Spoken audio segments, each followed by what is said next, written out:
To.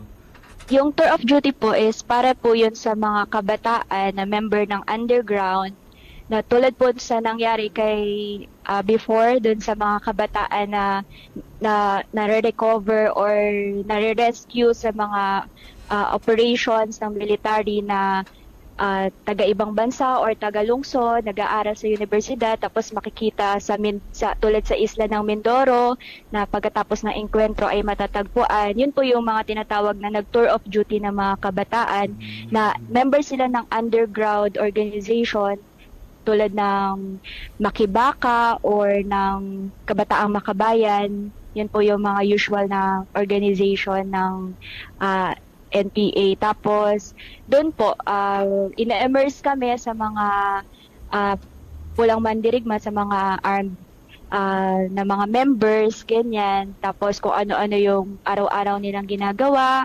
ano-ano yung mga hirap, mga sacrifices na mga pinagdadaanan nila habang sila ay namumuhay bilang NPA, ganon.